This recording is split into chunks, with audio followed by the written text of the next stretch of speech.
Então, meu irmão, o texto de hoje, ele vai seguir o mesmo padrão daquilo que a gente já vem estudando, né? Denúncia seguido de promessa. Mas esse texto que a gente vai ler, que a gente leu, né, do verso 1 ao 18, a gente vai ver a denúncia, né? E aí a continuidade eu acho que vai ser com Davi, né? Acho que é o Aix. Então, como eu disse, o texto ele segue o mesmo padrão, né, que Isaías toma. Primeiro ele apresenta a denúncia e depois ele apresenta a promessa, né? Só que a denúncia aqui ela é um pouco mais específica do que as denúncias anteriores, né? A Bíblia aqui, meus irmãos, não nesse trecho, né, mas a Bíblia no livro de Reis, ela relata a história de Judá no dias do rei Ezequias, né? E o império dos assírios, que eram inimigos do povo de Deus. Aí Judá era o último reino independente e que ficava entre os assírios e o Egito, né? Então, de um lado você tinha um poderio militar muito grande, o império dos assírios, né? E de outro lado você tinha o Egito. E Judá, vendo o avanço do império assírio, né? Que ele estava bem no meio, foi pedir ajuda para alguém, né? Mas quem eles deveriam ter pedido ajuda? Para Deus, né? Judá, que era o povo de Deus, deveria ter pedido ajuda.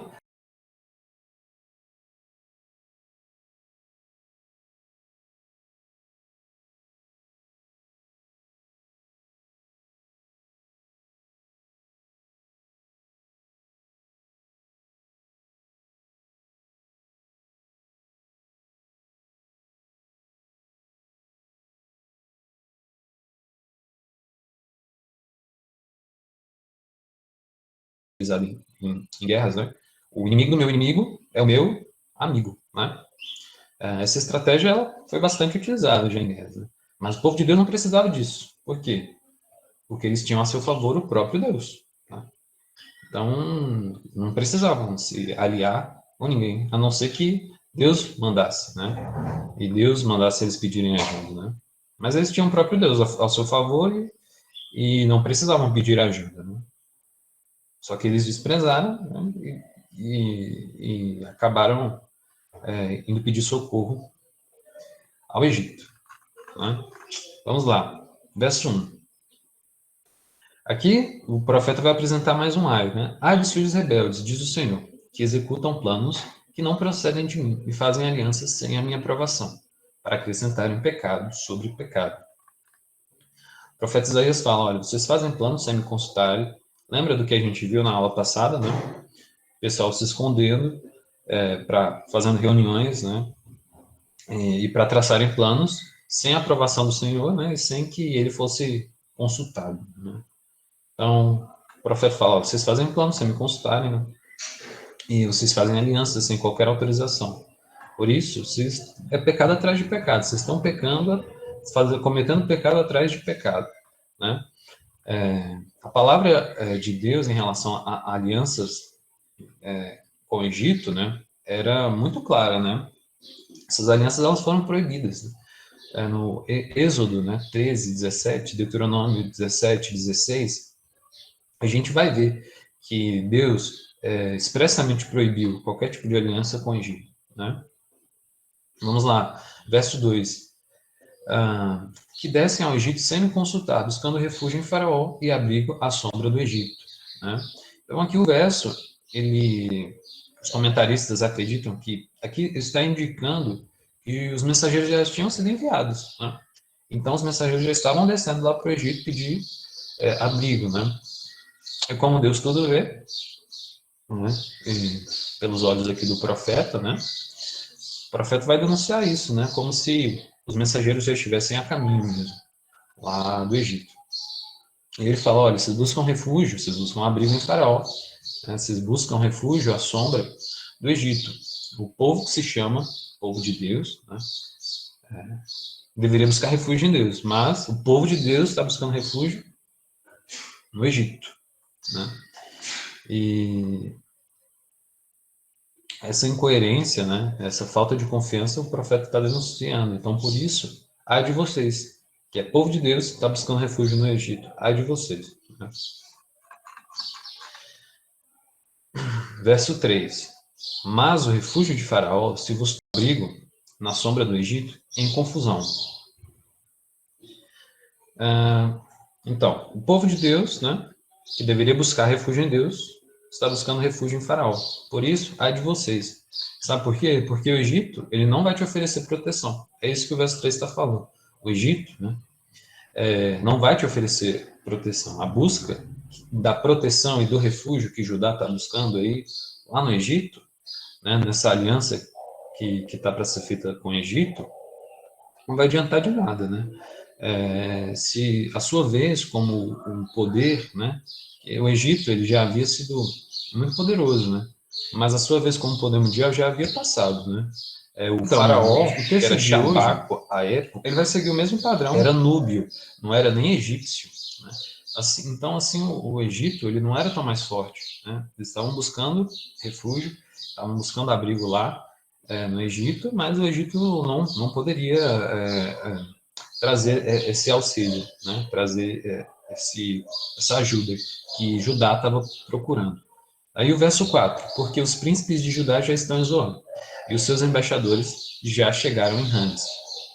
Como eu já falei, né, os comentaristas eles acreditam que tanto o verso 2 quanto o verso 4, eles apontam que Judá já tinha enviado seus mensageiros, né, e que os mensageiros já chegaram lá, né, já tinham chegado lá para fazer a proposta, né, de aliança com o Egito. Seguindo, verso 5. Todos se envergonharão de um povo que nada lhes valerá. Não servirá nem de ajuda, nem de proveito. Porém, servirá de vergonha e de opróbrio. Né? O profeta aqui falando, né? Deus falando através do profeta, vocês não buscam ajuda no Egito, mas o Egito não vai servir de nada. Né? Vai servir de vergonha, porque o Egito não vai ser capaz de ajudar. O povo de Deus não vai ser capaz de ajudar Judá. Né? Então, eles estão buscando auxílio que não vai servir de nada. Vamos lá, seguindo, verso 6. Sentença contra a besta do sul. Através da terra da aflição e angústia de onde vem a leoa, o leão, a víbora e a serpente volante, levam a lomos de jumentos as suas riquezas, e sobre as corcovas de camelo levam seus tesouros, a um povo que nada lhes aproveitará. Existe um debate, meus irmãos, entre os comentaristas acerca do título, né? Que bem no início do verso 6 tem um título. Né? O título é Sentença contra a Besta do Sul. Né? Alguns comentaristas acham que esse título, que apresenta bem no início do verso 6, ele é desnecessário. Né? Mas, nesse verso 6, o profeta ele vai lançar mão de um estilo mais poético, né?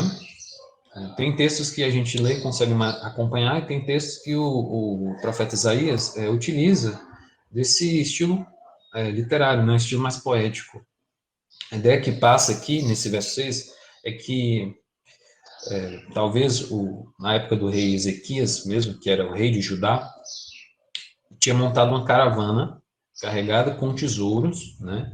E essa caravana se aventuraria nos terrenos, né, infestado de leões, infestado de cobras, África, né, meus irmãos? Né? Então, infestado de leões, infestado de cobras, né? Essa caravana cheia de tesouros se aventuraria, né, para comprar o auxílio de um velho, né, dragão, que na verdade agora não passa de um desamparado, né, o Egito. Então, no verso 6, né, verso 6, olha só, através da terra da aflição e da angústia, de onde vem a leoa, o leão e a víbora, a serpente, vocês levam a lombos de jumentos as suas riquezas, entre as corcovas de camelos, os seus tesouros. Vocês estão levando esses tesouros a um povo que nada lhes aproveitará, né? Então a ideia é exatamente essa. É como se uma caravana fosse montada e fosse carregada de tesouros, né? Fosse carregada de tesouros e de riquezas, né?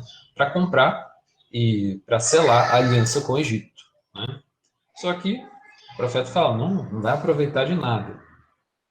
Todo esse esforço e toda essa riqueza aí não vai aproveitar de nada. Vocês estão correndo perigos aí, os leões podem comer, né? Vocês estão em terrenos cheios de víboras aí. Isso não vai adiantar de nada, né? Verso 7. Pois quanto ao Egito, vão inútil é o seu auxílio, por isso lhe chamei gabarola, que nada faz.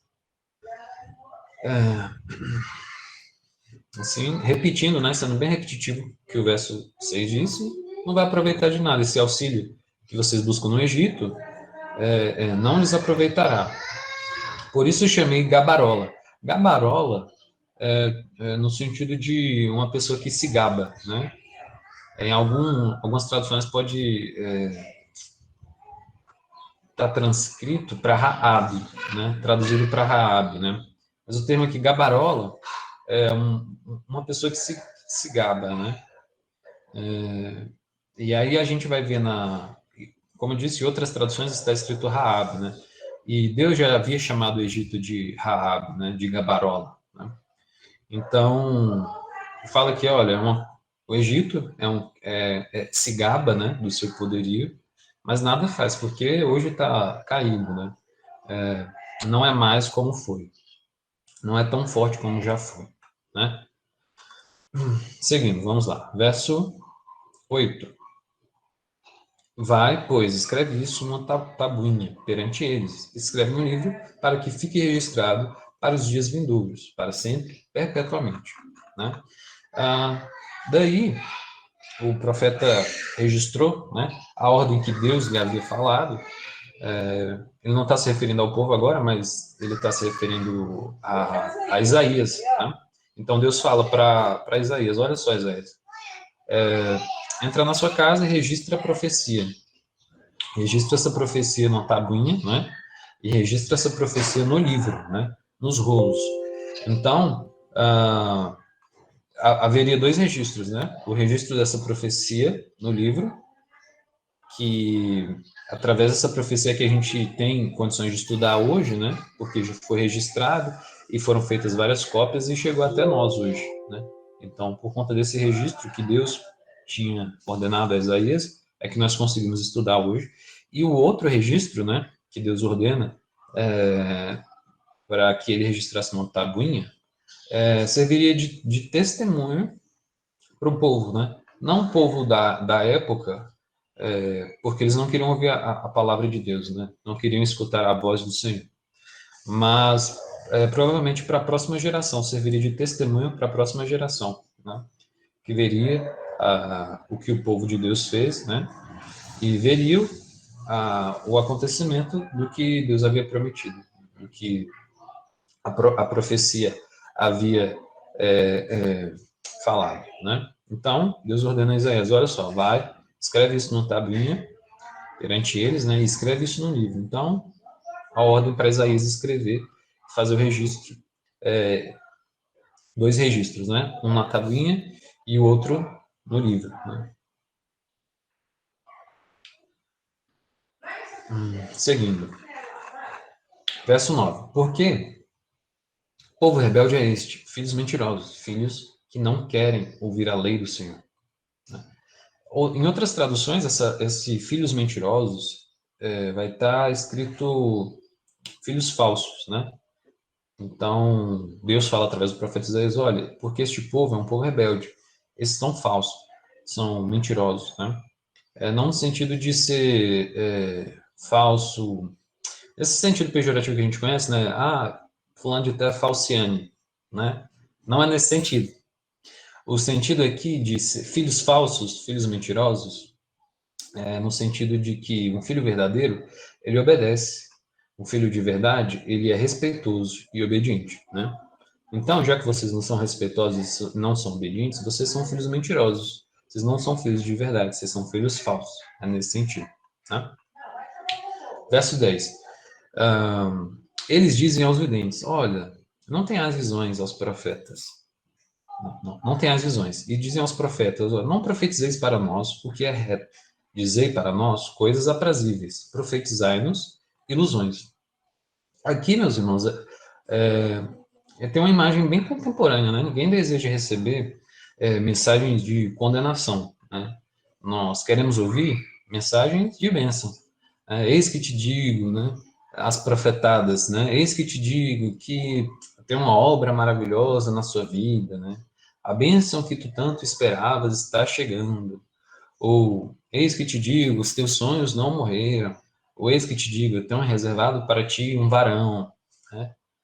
A gente quer escutar isso, né? Mas o profeta está dizendo aqui, né, que o povo estava reclamando porque só vinha juízo. E eles estavam querendo ouvir uma palavra mais doce, mais fofinha, né? E é isso que o profeta vem denunciar aqui, né? Verso 11, olha só. Desviai-vos do caminho, apartai-vos da vereda. Não nos falei mais do Santo de Israel. Então, ao dizer o povo, né, querendo que o profeta Isaías altere a sua mensagem, né, olha só, no verso 10, né, não profetizeis para nós o que é reto, né, nos diga coisas aprazíveis, né, nos diga coisas mais doces. Na verdade, aí o profeta vai dizer no verso 11, olha, na verdade o que vocês querem é que eu desvie do caminho, né, então, quando vocês pedem que eu altere a mensagem, vocês querem que eu os desvie do caminho. Vocês querem que eu altere a mensagem do Senhor e leve o povo para longe de Deus. Né? Como se o povo visse Isaías vindo lá longe e falasse: Nossa, lá vem Isaías, meu Deus. Lá vem outra palavra de juízo, né? Lá vem outra pedrada de Isaías, né? Então, o profeta vem denunciar exatamente isso. E aí, meus irmãos, tem uma imagem bastante interessante que é a imagem de um celeiro, né? Enquanto nós não conhecemos a Deus, né, somos como celeiros fechados, né? Com as portinhas fechadas. Mas assim que nós conhecemos a Deus e o Senhor entra em nossas vidas, essa portinha aqui, ó, essa janelinha e essa portinha aqui de baixo, elas se abrem. E quando elas se abrem, entra luz, né? Então, o celeiro, ele fica todo cheio de luz, né? E as coisas ficam bem claras. Só que agora as coisas estão claras, né? O que a gente vai encontrar dentro do celeiro? Nós veremos pó, nós veremos sujeira, nós veremos esterco, né? E é isso que tem dentro do celeiro, que antes não conseguiríamos ver, porque estava tudo escuro. E aí, quando conhecemos a Deus, as coisas ficam bem claras. E dentro do celeiro, a gente. Tudo é revelado para nós, né? Pó, a sujeira, o esterco dos animais, né? Só que o povo queria, aqui no verso, né? O que o povo queria no verso? Mas é assim mesmo, ao vivo é assim. Vamos lá, continuando, né? Então, como eu havia falado, né? Essa figura do celeiro é bem interessante, né? É como se a luz, né? A luz de Deus entrasse dentro do celeiro e o povo pedindo que Isaías dissesse palavras mais doces, né? Palavras mais aprazíveis, né? Estavam pedindo que a luz entrasse, mas não revelasse a sujeira, né? Não revelasse nenhum pó, né? Então, não tem como, né? Quando Deus entra na vida da pessoa, ele vai revelar o pecado, porque Deus é luz, né? E então é isso que Isaías vai denunciar. Vamos lá seguir no verso 11, né? Desviai-vos do caminho, apartai-vos da vereda, não nos faleis mais do Santo de Israel. Né? Quando eles pedem para que Isaías diga palavras mais doces, né? Eles estão pedindo exatamente isso, né? Olha, nos apartai-vos da vereda, né? Nos deixe longe de Deus, né? Na verdade, o que eles estão pedindo é isso. Então, o povo não deseja ouvir a instrução do Deus de Israel, né? Só que Deus tem uma palavra para eles. Eles não querem escutar a palavra, mas Deus tem uma palavra. Olha só, verso 12. Pelo que assim diz o Santo de Israel: visto que rejeitais esta palavra, confiais na opressão e na perversidade, sobre isso vos estribais. Verso 13, né? Portanto, esta maldade vos será como a brecha de um muro alto, que, formando uma barriga, está prestes a cair, e cuja queda vem de repente, no momento. Né? Os irmãos já viram barriga de muro? Já, né? Quando o pedreiro é ruim e não faz o serviço direito, né? Então o muro vai rachando, ou senão a terra cede, né? O muro vai rachando e... Será que travou de novo? Não. Não. O muro vai rachando e aí vai cedendo, né? E vai formando aquela barriga. Aí o muro vai ficando curvo. Os irmãos já viram já? Então o muro vai ficando curvo, né? E essa é a imagem que o profeta quer passar aqui, né? No verso 13. Portanto, esta maldade vos será como uma brecha de um muro alto, formando uma barriga e está prestes a cair. Então o muro vai só entortando, vai formando a barriga, e aí é um muro que está prestes a cair mesmo, né? Verso 14. O Senhor o quebrará como se quebra o vaso do oleiro, despedaçando sem nada lhe poupar. Não lhes achará entre os seus cacos um que sirva para tomar fogo da lareira ou tirar água da poça. Ou seja, vocês são como um muro, né? Como um muro que está prestes a cair, está prestes a quebrar, né? E o Senhor quebrará vocês, assim como o oleiro quebra o vaso, né? Não vai sobrar, assim, vai despedaçar completamente, não vai servir um caco, né? Então não vai sobrar um caco que sirva para alguma coisa. Ou seja, o profeta diz uma palavra de juízo, né? Olha só, vocês não querem me ouvir, né? Vocês não querem ouvir a palavra de Deus, vocês querem que Deus diga palavras doces, vocês querem ouvir coisas aprazíveis, coisas fofinhas, mas na verdade, o que vai acontecer com vocês? Vocês serão quebrados. É isso que o profeta está falando. Assim como o oleiro quebra o vaso, vocês serão quebrados. Seguindo, verso 15. Porque assim diz o Senhor, o Santo de Israel: em vos converterdes e vos sossegardes está a vossa salvação. Na tranquilidade e na confiança a vossa força. Mas não quisestes. Antes, dizeis: não, sobre cavalo nós fugiremos. Portanto, fugireis. E sobre cavalos ligeiros cavalgaremos. Sim, ligeiros serão os vossos perseguidores. Né? Então, Deus disse: olha, a salvação de vocês está em converterdes, né? Então, se converter aos caminhos de Deus e ficar sossegados, né? Ficarem sossegados, confiantes na obra do Senhor, né? E aí, Deus fala, né, através do profeta: nisso está a confiança de vocês, na conversão e na confiança em mim, né, na tranquilidade, está a força de vocês. Mas vocês não quiseram isso, né? Vocês preferiram confiar em vocês mesmos. Então, aí o verso 16 vai falar: antes vocês dizem, não, nós fugiremos sobre cavalos, nós confiaremos em cavalos. E aí Deus fala: realmente, vocês vão fugir agora. Vocês vão confiar em cavalos? Ok. Agora vocês vão fugir. Né? E sobre cavalos ligeiros, cavalgaremos, né? Então, nossos cavalos são ligeiros. Nós confiaremos nos nossos cavalos ligeiros. E aí Deus fala: ok, ligeiro serão os vossos inimigos. Então, os inimigos de vocês serão tão ligeiros quanto vocês. Né? Tudo por quê? Porque não confiar em Deus. Era melhor ter confiado em Deus, né? Do que ter colocado a sua confiança no Egito, colocado a sua confiança na força, né? Nos cavalos, né?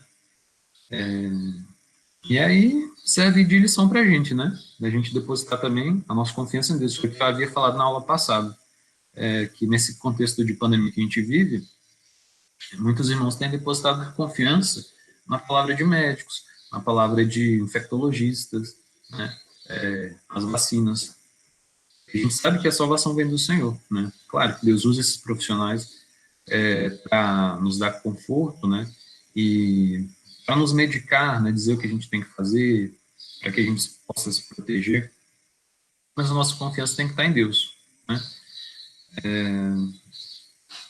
Então, é isso aí. Verso 16, né? Ele fala: ó, não, sobre cavalos fugiremos. E aí Deus fala: vocês vão ter que fugir agora. Sobre cavalos ligeiros cavalgaremos. Sim, os inimigos de vocês serão tão velozes contra vocês. Né? Então, bastava ter confiado em Deus, né? Bastava ter confiado em Deus. Seguindo, verso 16, 17.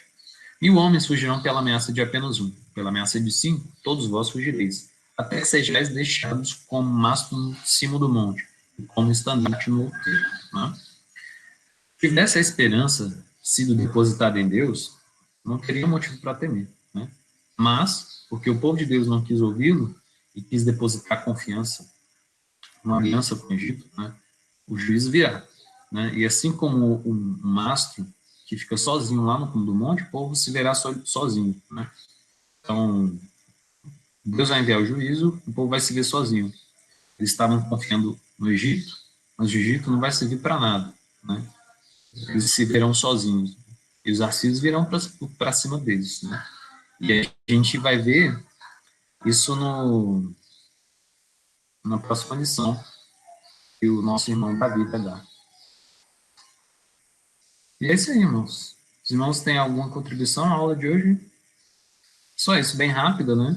Tem textos que são mais difíceis, mas esse texto ele tem uma linguagem, uma escrita bem mais corrida, né? Dá para a gente entender melhor. Né? Só aquele pedacinho que o profeta usa uma linguagem mais poética, né? Quando ele fala dos leões, das víboras no deserto, né? Mas é isso aí, a aula de hoje é isso, né?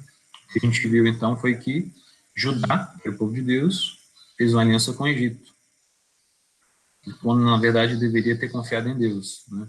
Ao invés de buscar a sua confiança, a segurança no Egito. E a gente vê que Deus virá com juízo, né? Então, essa primeira parte a gente vê a denúncia, e na segunda parte, provavelmente a gente vai ver a promessa. Né? Os irmãos têm alguma contribuição, algum comentário? Alguma pergunta? Pergunta eu vou deixar para os seminaristas responderem, viu? As perguntas vocês direcionam aos seminaristas. Ninguém? Então, diretora, está com a palavra. Vai, Davi. Estou esperando o seminarista aí falar. Então, é um texto muito bacana, né? O texto bíblico sempre é interessante a gente perceber, né, as peculiaridades. Eu achei bacana porque existe um motivo para o povo estar sofrendo. Né? O povo está passando ali por dificuldade e os impérios estarem ali perseguindo, né, o povo de Judá, o povo de Israel. O próprio pecado do povo. Né? As pessoas pecaram, as pessoas erraram. A gente viu isso nos vários capítulos anteriores. Né? Eles tinham um capítulo, acho que é o capítulo 5, que fala que o povo tinha tanto pecado que tinha que levar no carro, né, nos carrinhos. Eles levavam com carroças, né? Então, era uma quantidade de erros, de adoração, idolatria e tantos outros erros e pecados que eles tinham. E aí, justamente essas nações vizinhas, a Síria, posteriormente, Babilônia, depois, eles vieram para destruir mesmo o povo de Israel, porque isso foi algo dito pelo próprio Deus, né? E é interessante que, mesmo com todos esses impérios, o povo de Israel, o povo de Judá, ficava ali com temor, com medo dos impérios, mas não se arrependiam. Isso que me deixa assim mais assustado. É o que nós vemos também nos dias atuais. Eu entendo que a pandemia serviria para, contextualizando, né? A pandemia serviria para nós nos arrependermos e conversando com as pessoas no trabalho, nos estudos, no mundo aí afora, nós vemos que as pessoas são até simpáticas ao Evangelho. Não, legal, Jesus Cristo, a cruz, Deus Pai, tal, os salmos, mas compromisso e verdadeiro arrependimento estão longe dos corações. E é momento de nós nos arrependermos dos nossos erros, das nossas falhas, dos nossos pecados e, né, agarrarmos, abraçarmos esse Deus triunfo. Que foi o que aconteceu também nessa época aí, né, da lição do capítulo 30 e do livro de Isaías como um todo. E chega a um ponto que as pessoas, elas não se arrependem e elas também não querem ouvir o que a palavra de Deus, o que a Escritura Sagrada tem para elas. Convencer elas do erro, convencê-las do pecado, né, da justiça e do juízo. Também não querem. São simpáticas, algumas vezes, ao Evangelho, outras não estão nem um pouco preocupadas e não se arrependem. Então, isso vale para nós hoje, nos arrependermos verdadeiramente dos nossos erros, dos nossos pecados e entendermos o que as Sagradas Escrituras têm para nós e vivermos esse Evangelho, confiando sempre nesse Deus, né? Nesse Deus triuno, que Ele sim pode nos livrar, né, dos males da vida. Amém. Alguém mais quer participar? Eu vou. Recebi de presente da diretora DVD um livro muito interessante, irmãos. Fica a sugestão. É um livro sobre Ruth, as boas novas em Ruth. E tem alguns paralelos que são interessantes, assim, também. Não sei se os irmãos se lembram direitinho da história de Ruth, mas Elimeleque e Ruth, eles estão ali na Terra Prometida e a coisa tá ficando meio feia, assim. O autor do livro, ele até fala, faltou pão na casa do pão, né? Como se você fosse na padaria comprar pão e lá não tem pão, mas era a terra que era para ter leite, mel, era para ter fartura, né? E é engraçado como a história do povo de Deus ela vai se repetindo às vezes aos poucos, né? Então tinha a época que os juízes tinham que vir, dar um julgamento e falar, olha, não é assim, vocês têm que se arrepender, e aqui é a mesma coisa, né? E até nos nossos dias, às vezes, é a mesma coisa. A gente tá na comunhão com o Senhor, ou tá até dentro da igreja, e acaba que às vezes a gente quer fazer as coisas do nosso próprio jeito, ou a gente vê que tal lugar tem oferecido uma proposta melhor para a gente, então vamos para o Egito. Ou então vamos para Moab, que foi o que o Ruth decidiu fazer. Então, tipo, olha, mesmo às vezes sabendo que aquilo não diz respeito à vontade de Deus para a gente, às vezes a gente acaba optando em tomar um outro caminho que seja mais curto, ou em não lidar com aquela sujeira ali que está dentro do celeiro, a gente só quer resolver a nossa vida, né? E o que eu achei interessante é que essa história se repete, assim, ao longo da Bíblia, né? A gente vai vendo cada personagem bíblico e eles pisam na bola com alguma coisa, em confiar no Senhor, em estar em comunhão com o Senhor. E Deus vai tentando tratar isso, né? Ele tentou fazer isso aqui de novo com Judá, com Ruth ali é a mesma coisa, até o pessoal cair na real. E se a gente for parar para pensar também de forma mais pessoal e introspectiva, tem muita coisa que às vezes eu ouvir e falo, meu Deus, Guilherme, mas você tá indo pelo caminho errado, cara. Bota o pé no freio e olha aqui, ó, o tanto de exemplo que a gente tem para poder pensar e falar, olha, talvez não seja por aí o caminho, né? Então, o que eu achei interessante também do texto é isso. É porque é mais um lembrete para a gente de, olha, vai ter oportunidade da gente ir para o Egito, vai ter oportunidade da gente encontrar um outro caminho que seja melhor para a gente aos nossos olhos, mas que, na verdade, às vezes, Deus já deixou claro que não é por ali que a gente tem que seguir. Então, eu achei essa parte do texto também bem interessante. Amém. O autor desse livro é o Emílio Garofo, né? Muito bom. Meus irmãos, vamos tirar um momento agora para a gente estar orando, né? Pela igreja, por nós.